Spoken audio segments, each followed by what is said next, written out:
వైఎస్ఆర్ తెలంగాణ పార్టీని కాంగ్రెస్ పార్టీలో విలీనం చేస్తున్నందుకు రాజశేఖర రెడ్డి బిడ్డగా నేను సంతోషిస్తున్నా. ఎందుకంటే ఈ రోజు నుంచి వైఎస్ఆర్ తెలంగాణ పార్టీ కాంగ్రెస్ పార్టీలో భాగమై, కాంగ్రెస్ పార్టీ ఉన్నంత వరకు వైఎస్ఆర్ తెలంగాణ పార్టీ కూడా కాంగ్రెస్ పార్టీలో భాగమై ఉంటుంది. కాబట్టి వైఎస్ఆర్ తెలంగాణ పార్టీ నాయకులు, వైఎస్ఆర్ తెలంగాణ పార్టీ కార్యకర్తలు నాతో పాటు ఈరోజు చాలా సంతోషంగా ఇండియన్ నేషనల్ కాంగ్రెస్ పార్టీలో విలీనం కావడం జరుగుతుంది. రాజశేఖర రెడ్డి గారు బ్రతికున్నంత కాలం నమ్మకంగా కాంగ్రెస్ పార్టీకి సేవ చేయడమే కాకుండా రాజశేఖర రెడ్డి గారు చనిపోయే నాటికి కూడా కాంగ్రెస్ పార్టీకి సేవ చేస్తూనే చనిపోయారు. ఈరోజు రాజశేఖర రెడ్డి బిడ్డ కాంగ్రెస్ పార్టీలో చేరుతుంది అంటే రాజశేఖర రెడ్డి గారికి చాలా సంతోషం, చాలా గర్వం కలిగించే విషయమని నేను నమ్ముతున్నా. ఎందుకంటే ఈరోజు మన దేశంలోనే అతిపెద్ద సెక్యులర్ పార్టీ కాంగ్రెస్ పార్టీ. కాబట్టి కాంగ్రెస్ పార్టీ మన స్వాతంత్రం వచ్చినప్పటి నుంచి పునాదులు వేయడం దగ్గర నుంచి ఈ దేశాన్ని కట్టడం దగ్గర వరకు కాంగ్రెస్ పార్టీ హస్తమైంది. ప్రతి వర్గాన్ని కలుపుకుపోతూ, ప్రతి విశ్వాసానికి, ప్రతి ఫెయిత్కు నమ్మకం కలిగిస్తూ, ప్రతి సెక్షన్ ఆఫ్ ద సొసైటీలో కలుపుకుపోతూ ముందుకు వెళ్ళిన party Congress party. Congress party ముందు కూడా రాహుల్ గాంధీ గారి నాయకత్వంలో, ఖార్గే గారి నాయకత్వంలో ప్రజలందరికీ మేలు చేస్తుందని సంపూర్ణంగా విశ్వసిస్తూ, రాజశేఖర రెడ్డి గారి కళ, ఏ కళ అయితే రాజశేఖర రెడ్డి గారు రాహుల్ గాంధీని ప్రధానమంత్రిని చేయాలి అని మనస్ఫూర్తిగా కోరారో అది నెరవేర్చడానికి రాజశేఖర రెడ్డి గారి బిడ్డ మనస్ఫూర్తిగా పనిచేస్తుంది. కాంగ్రెస్ పార్టీ రాజశేఖర రెడ్డి బిడ్డ మీద నమ్మకం ఉంచి తెలంగాణలో వైఎస్ఆర్ తెలంగాణ పార్టీ చేసిన త్యాగానికి ఈరోజు రాజశేఖర రెడ్డి బిడ్డను కాంగ్రెస్ పార్టీలోకి ఆహ్వానించడం జరిగింది. ఆ ఆహ్వానాన్ని మేము మనస్ఫూర్తిగా స్వీకరిస్తూ కాంగ్రెస్ పార్టీలో ఈరోజు విలీనమవుతున్నాం. ఈ రోజు నుంచి కాంగ్రెస్ పార్టీ ఏ బాధ్యత మా మీద ఉంచినా ఆ బాధ్యతను విశ్వాసంతో సంపూర్ణంగా నెరవేర్స్తామని నాతో పాటు వైఎస్ఆర్ తెలంగాణ పార్టీ నాయకులందరూ కూడా మనస్ఫూర్తిగా మాటిస్తున్నాం. Thank you. రాబోయే రోజుల్లో ఇంకా ఎక్కువ అబద్ధాలు చెప్తారు. రాబోయే రోజుల్లో ఇంకా ఎక్కువ మోసాలు చేసే పరిస్థితి వస్తుంది. రాబోయే రోజుల్లో ప్రతి ఇంటికి కేజీ బంగారం ఇస్తాము అని చెప్పే నాయకులు వస్తారు. రాబోయే రోజుల్లో ప్రతి ఇంటికి ఒక బెంజ్ కార్ ఇస్తామని చెప్పే నాయకులు కూడా మీ ఇంటి దగ్గరికి వస్తారు. రాబోయే రోజుల్లో కుట్రలు ఎక్కువ జరుగుతాయి, కుతంత్రాలు ఎక్కువ జరుగుతాయి, కుటుంబాలను అడ్డగోలుగా చీల్చే కార్యక్రమాలు కూడా జరుగుతాయి. రాబోయే రోజుల్లో పొత్తులు ఎక్కువగా పెట్టుకుంటారు, కుటుంబాలను చీలుస్తారు, రాజకీయాలు చేస్తారు, అబద్ధాలు చెప్తారు, మోసాలు చేస్తారు. ఇవన్నీ కూడా జరుగుతాయి. అప్రమత్తంగా ఉండమని చెప్పి మిమ్మల్ని అందరినీ కోరుతా ఉన్నా. ఇవాళ మీ బిడ్డకు వాళ్ళ మాదిరిగా కుట్రలు చేయడం చేత కాదు, మీ బిడ్డకు వాళ్ళ మాదిరిగా అబద్ధాలు ఆడడం చేత కాదు, మీ బిడ్డకు వాళ్ళ మాదిరిగా రాజకీయాలు చేయడం చేత కాదు. మీ బిడ్డకు తెలిసిన రాజకీయం ఒక్కటే, మంచి చేయడం, పేదవాడికి అండగా నిలబడడం. మీ బిడ్డ నమ్ముకున్నది కూడా ఒక్కరినే, పైన దేవుని నమ్ముకున్నాడు, కింద ఉన్న మిమ్మల్ని మాత్రమే నమ్ముకున్నాడు. కాంగ్రెస్ పార్టీ షర్మిలాని ఏపీ ఇన్ఛార్జిగా తీసుకొచ్చే ప్రయత్నం చేస్తుంది. ఏమొస్తుంది అంటే వార్తలు వస్తున్న నేపథ్యంలో షర్మిల ఏపీ కాంగ్రెస్ ఇన్ఛార్జిగా మీకేమైనా ఇబ్బందా? మాకైతే ఏ ఇబ్బంది లేదు. ఎందుకంటే నేను అనేక సందర్భాల్లో చెప్పాను, ఇది ప్రజాస్వామ్య దేశం, ఎవరైనా పార్టీ పెట్టుకోవచ్చు, ఎవరైనా మేనిఫెస్టో అనౌన్స్ చేసుకోవచ్చు, ఎవరైనా పాదయాత్రలు చేయొచ్చు, ఎవరైనా పబ్లిక్ మీటింగ్లు పెట్టచ్చు. కానీ వాళ్ళు చెప్పే అజెండా ప్రజలకి నమ్మశక్యంగా ఉన్నప్పుడే వాళ్ళు సపోర్ట్ చేస్తారు. కాబట్టి ఎవరో వస్తారు ఏదో చేస్తారని భయపడే క్యారెక్టర్ జగన్మోహన్ రెడ్డిది కాదు అనేది ఇప్పటికే మీకు అర్థమై ఉంటుంది. స్టార్ క్యాంపెయినింగ్ వస్తే మొత్తం కూడా విమర్శల దాడి అంతా కూడా అధికార పార్టీ మీదే ఉంటుంది. దాని ఎలా ఈరోజు ఏం కొత్త కాదండి. ఎక్కడైనా అధికార పార్టీ విమర్శలు ఎదుర్కోవటం ఈ దేశంలో మనం చూసాం. కానీ జగనన్న అపోజిషన్లో ఉన్నప్పుడు కూడా అధికార పార్టీని తిట్టకుండా జగన్ గారినే తిట్టిన దాఖలాలు మనం కళ్ళారా చూసాం. సో జగన్ గారిని చూసి కడుపు మంటతో ఎంతోమంది ఎన్నో మాట్లాడతారు. రజనీకాంత్ డైలాగ్ ఉంటుంది కదా, ఏం డైలాగ్ చెప్పాను కదా నగీర్లో. కాదు దానికి ఏంటి చెప్పు. విమర్శించని నోరు ఉండదు, మొరగని కుక్క ఉండదు, మన పని మనం చేసుకుంటూ వెళ్ళిపోవాలి. అర్థమైందా రాజా అని జగన్ గారు అదే చేస్తారు. ఎవరు ఏం విమర్శించుకున్నా తాను చెప్పిన వాగ్దానాన్ని, తాను ఇచ్చిన మాటని నెరవేర్చుకుంటూ సైలెంట్గా ఆయన పని ఆయన చేసుకోబోతున్నారు.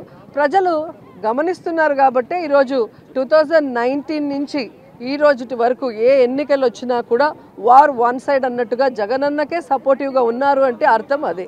సో వాడెవడో తిట్టాడని మనం తిడితే ఏముంటుంది. ఈరోజు 175 చోట్ల క్యాండిడేట్లు పెట్టడానికి చంద్రబాబు నాయుడుకి క్యాండిడేట్లు దొరక్క పవన్ కళ్యాణ్తో జత కలిసినా కూడా ఇంకా కూడా అనౌన్స్ చేయలేని దౌర్భాగ్య స్థితిలో ఉంటూ రాష్ట్రం సంగతి దేవుడు ఎరుగు, కనీసం నా కుప్పాన్నైనా నేను కాపాడుకోకపోతే రాబోయే 2024లో 175కి 175 అని జగన్మోహన్ రెడ్డి గారు ఘంటాపదంగా చెప్తున్నప్పుడు మనం ఓడిపోతే తలెత్తుకోలేమన్న భయంతో ఈరోజు కుప్పానికి వెళ్తున్నారు తప్ప మరొకటి కాదు.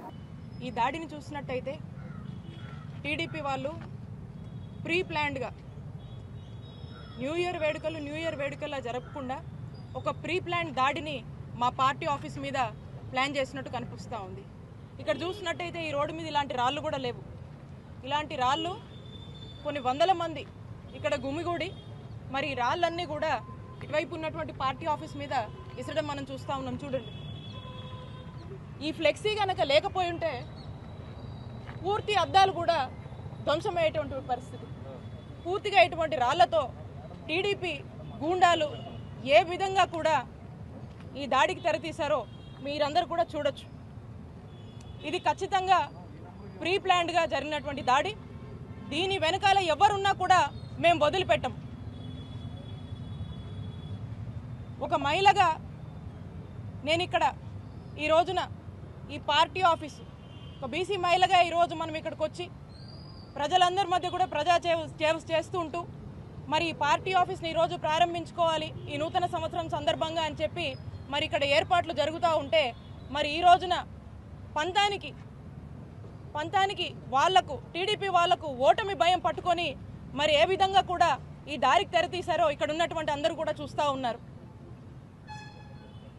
నేను ఒకటి అడుగుతా ఉన్నాను, గుంటూరు ప్రజలందరూ కూడా విజ్ఞప్తి చేస్తూ ఉన్నాను. ఇలాంటి ప్రజలు, ఇలాంటి వాళ్ళు, ఇలాంటి టీడీపీ వాళ్ళు అధికార దాహం కోసము ఓడిపోతామనే భయం పట్టుకొని మరి ఏ విధంగా పార్టీ ఆఫీస్ మీద రాళ్ళేసి దాడి కొడిగట్టారో మీ అందరూ కూడా ఆలోచన చేయండి. ఒక మంత్రిగా ఈరోజు ఒక మంత్రిగా నేను ఇక్కడ మేము మా వైఎస్ఆర్ కాంగ్రెస్ పార్టీని మేము ప్రారంభించుకుంటా ఉంటే మరి మా మీదే ఇంతటి దాడికి ఏ విధంగా కూడా ప్లాన్ చేసి ఒడిగట్టారో మీరు అందరూ కూడా చూడండి. మరి ఇలాంటి ప్రజలు అధికారంలోకి వస్తే ఏమవుతుందో ఒకసారి ఇక్కడ ఉన్నటువంటి సామాన్య ప్రజలు, గుంటూరు ప్రజలందరూ కూడా ఒకసారి ఆలోచన చేయవలసిందిగా కోరుతా ఉన్నాను.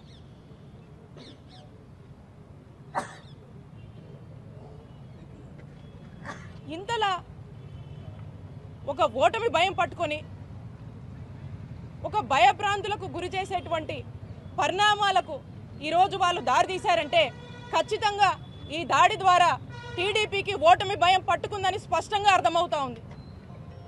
ఖచ్చితంగా దీని వెనకాల ఎవరున్నా కూడా వదిలిపెట్టము. ఇప్పటికే దీనికి సంబంధించి పోలీస్ ఆఫీసర్స్ అందరూ కూడా ఎవరున్నారు ఏంటి అనేది కొంతమందిని అదుపులోకి తీసుకొని వాళ్ళందరినీ కూడా మరి ఇంటరాగేట్ చేయడం జరుగుతూ ఉంది. మరి ఇంకా కూడా దీని వెనకాల ఎవరున్నా కూడా ఎట్టి పరిస్థితుల్లో వదిలిపెట్టము. ఈరోజు యథావిధిగా పార్టీ ఆఫీస్ ప్రారంభం ఏదైతే ఉందో దీన్ని యథావిధిగా కూడా చేసుకుంటా ఉన్నాము. ఇక్కడికి నేను ప్రజలకు సేవ చేయడానికి వచ్చాను. ప్రజల మద్దతు, ప్రజల ఆశీస్సులు మాతో ఉన్నంత వరకు ఇలాంటి ఎన్ని దాడులైనా కూడా ఖచ్చితంగా ఎదుర్కొంటాము. అలాగే ఏదైతే మీరు నన్ను భయప్రాంతులకు గురి చేయాలని మమ్మల్ని భయప్రాంతులకు గురి చేయాలని ఒక మహిళ కదా తన ఆత్మధైర్యాన్ని దెబ్బతీయాలని ఏదైతే మీరు ఇలాంటి దాడులు చేస్తున్నారో మీరు ఎన్ని చేసినా కూడా ప్రజల మద్దతుతో మా వైఎస్ఆర్ కాంగ్రెస్ పార్టీ కుటుంబ సభ్యులందరం కూడా మేము ధైర్యంగా నిలబడి ఎదుర్కొంటామని చెప్పి ఖచ్చితంగా దీని వెనకాల ఎవరున్నా కూడా వదిలిపెట్టము. ఖచ్చితంగా దీని గురించి ఎంతవరకైనా కూడా మేము ఖచ్చితంగా నిలబడి వారికి ఖచ్చితంగా సరైన గుణపాఠం మేము కూడా చెప్తాము. ఎవరిని కూడా వదిలిపెట్టమని చెప్పి ఈ సందర్భంగా తెలియజేస్తున్నాను.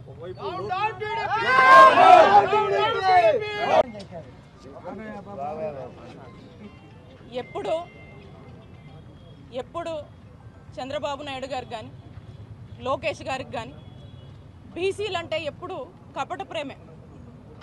బీసీలకు టీడీపీ హయాంలో వాళ్ళు చేసింది ఏమీ లేదు. ఈరోజు మీరే చూస్తూ ఉన్నారు గుంటూరులో ఏం కల్చర్ అండి, ప్రజాస్వామ్యంలో ఈ దాడులు కల్చర్ ఏంటి?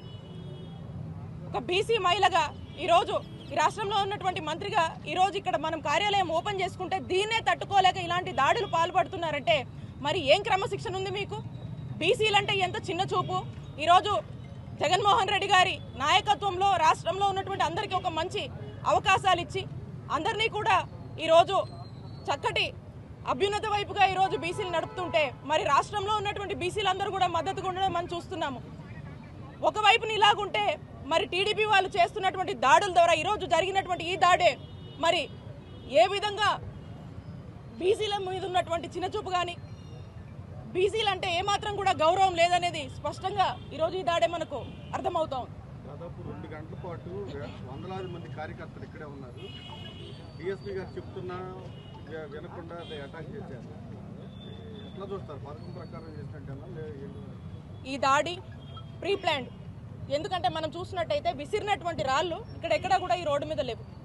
ఇవి ఎక్కడి నుంచో వాళ్ళు ప్రీ ప్లాన్డ్గా ముందే తెచ్చుకొని కొన్ని వందల మంది ఇక్కడ హడావిడి చేసి దాదాపు ½ అన్ అవర్ పాటు కూడా ఇక్కడ లాఠీ చార్జ్ జరిగిందని చెప్పి డిఎస్పీ గారు చెప్తా ఉన్నారు. అంటే దీన్ని బట్టి అర్థం చేసుకోండి, దీని వెనకాల ఒక పథకం ప్రకారమే ఇక్కడికి వచ్చి ఈ దాడిని వాళ్ళు చేసి వాళ్ళకు టీడీపీ వాళ్ళకి ఏదైతే ఓటమి భయం పట్టుకుందో మరి ఆ దిశగానే మనం దీన్ని చూడాల్సినటువంటి అవసరం ఉంది. సో కాబట్టి ఇది ఖచ్చితంగా ప్రీ ప్లాన్డే. దీని వెనకాల ఎవరున్నా కూడా వదిలిపెట్టము అని చెప్పి తెలియజేస్తున్నాను.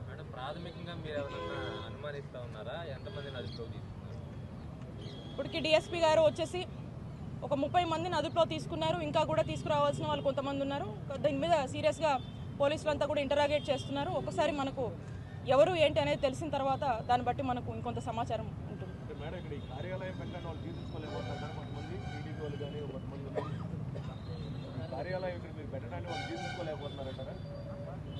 పార్టీ అన్నాక కార్యాలయము ఎవరు ఎక్కడైనా పెట్టుకుంటారన్నా, ఈ కార్యాలయాన్ని మనం ఇక్కడ నుంచే మన విధులన్నీ కూడా నిర్వహిస్తున్నాం పార్టీకి సంబంధించి.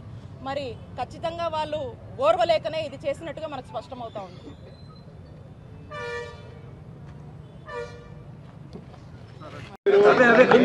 సుదీర్ఘకాలం కాంగ్రెస్ మీ ఫ్రెండ్ కుమార్తె కుమార్తె ఈరోజు కాంగ్రెస్ నేను పూర్తి స్థాయిలో రాజకీయాల్లో చాలా మార్పులు చేర్పులు జరుగుతూ ఉంటాయి. అది మీరందరూ కూడా గమనిస్తూ ఉంటారు. ఆ విధంగా నేను కూడా మీ మాదిరి ఒక ప్రేక్షక పాత్రగా చూస్తూ ఉంటాము. అయితే ఆచరణలో మేము ఏదైతే ఒక పద్ధతి ప్రకారం మొదటి నుంచి కూడా రాజకీయాలు నడిపామో ఆ విధంగానే జగన్మోహన్ రెడ్డి గారితో మేము మా రాజకీయ నేపథ్యం ఉంది కాబట్టి వారి కోసం మేము పనిచేయడానికి సిద్ధంగా ఉన్నాం. ఎన్ని ఇబ్బందులైనా, ఎన్ని మంచి జరిగినా చెడ్డ జరిగినా అవన్నీ కూడా భరించడానికి సిద్ధంగా ఉన్నాం. జగన్మోహన్ రెడ్డి గారే మా నాయకుడు. జగన్మోహన్ రెడ్డి గారికే మద్దతు ఇస్తాం. మరి కాంగ్రెస్ పార్టీ వచ్చినా పోయినా, కాంగ్రెస్ పార్టీలో ఎవరు చేరినా ఎవరు చేరకపోయినా, అదేవిధంగా తెలుగుదేశం పార్టీలో ఎవరు చేరినా ఎవరు చేరకపోయినా, చంద్రబాబు కాకపోతే ఇంకొక నాయకుడు తెలుగుదేశం పార్టీకి వచ్చినా కూడా మా నాయకుడు జగన్మోహన్ రెడ్డి గారు. మా నాయకుడికి మద్దతుగా నిలుస్తాం తప్ప వేరే ఆలోచన మేము చేయాల్సిన అవసరం లేదు. మీకు వేరే జవాబు కూడా చెప్పాల్సిన అవసరం లేదు. ముఖ్యమంత్రి గారు కుటుంబాన్ని చీల్చి రాజకీయం చేస్తూ ఉంటారు అని ఆవేదన చెందారు. ఎవరు చెందారు? ముఖ్యమంత్రి మీటింగ్లో మాట్లాడుతూ కుటుంబాలను చీలుస్తా రాజకీయాలు చేస్తూ ఉన్నారు. ఆ నైజం సోనియా గాంధీది, ఆ నైజం చంద్రబాబు నాయుడు గారిది. ఆ రోజు అదే నైజంతోనే వీళ్ళందరూ కూడా కలిసి మూకుమ్మడిగా జగన్మోహన్ రెడ్డి గారి మీద ధ్వజమెత్తారు. జగన్మోహన్ రెడ్డి గారి ప్రధాన నీళ్ళు జైలుకు పంపించారు. మరి అలాంటి వారందరూ ఈరోజు కుటుంబాలను కాదు మనుషులను కూడా చీల్చే పరిస్థితి ఉంది. కాబట్టి ఇవన్నీ కూడా జాగ్రత్తగా మేము గమనిస్తూ ఉన్నాం. అందుచేతే మేము జగన్మోహన్ రెడ్డి గారికి పూర్తి స్థాయిలో మద్దతు ఇచ్చి వారికి ఎలాంటి ఇబ్బంది లేకుండా తిరిగి అధికారంలోకి తీసుకొచ్చే విధంగా ప్రజలందరినీ కూడా మోటివేట్ చేయాలని చెప్పి ఆలోచన చేస్తాను. ప్రజలందరూ కూడా సిద్ధంగా ఉన్నారు. జగన్మోహన్ రెడ్డి గారిని ముఖ్యమంత్రిని చేయాలని మరి ఒక పర్యాయం మా కుటుంబాలు బాగుపడినాయి, మా జీవితాలు బాగుపడినాయి, మా ఊర్లు బాగుపడినాయి, మాకు ఎన్నో అభివృద్ధి కార్యక్రమాలు చేశాడు జగన్మోహన్ రెడ్డి గారు అని చెప్పి ఆలోచన చేస్తూ ఉన్నారు. కాబట్టి మేము వేరే చెప్పనక్కర్లేదు. ఎన్ని మాట్లాడినా ఏం చేసినా జగన్మోహన్ రెడ్డి గారే మా నాయకుడు. జగన్మోహన్ రెడ్డి గారికి పూర్తి స్థాయిలో ఈ రాష్ట్ర ప్రజలందరూ మద్దతు ఇస్తూ ఉన్నారు. తిరిగి అత్యధిక మెజారిటీతో రాష్ట్రంలో ఆయన పరిపాలన తీసుకురాకపోతూ ఉన్నారు.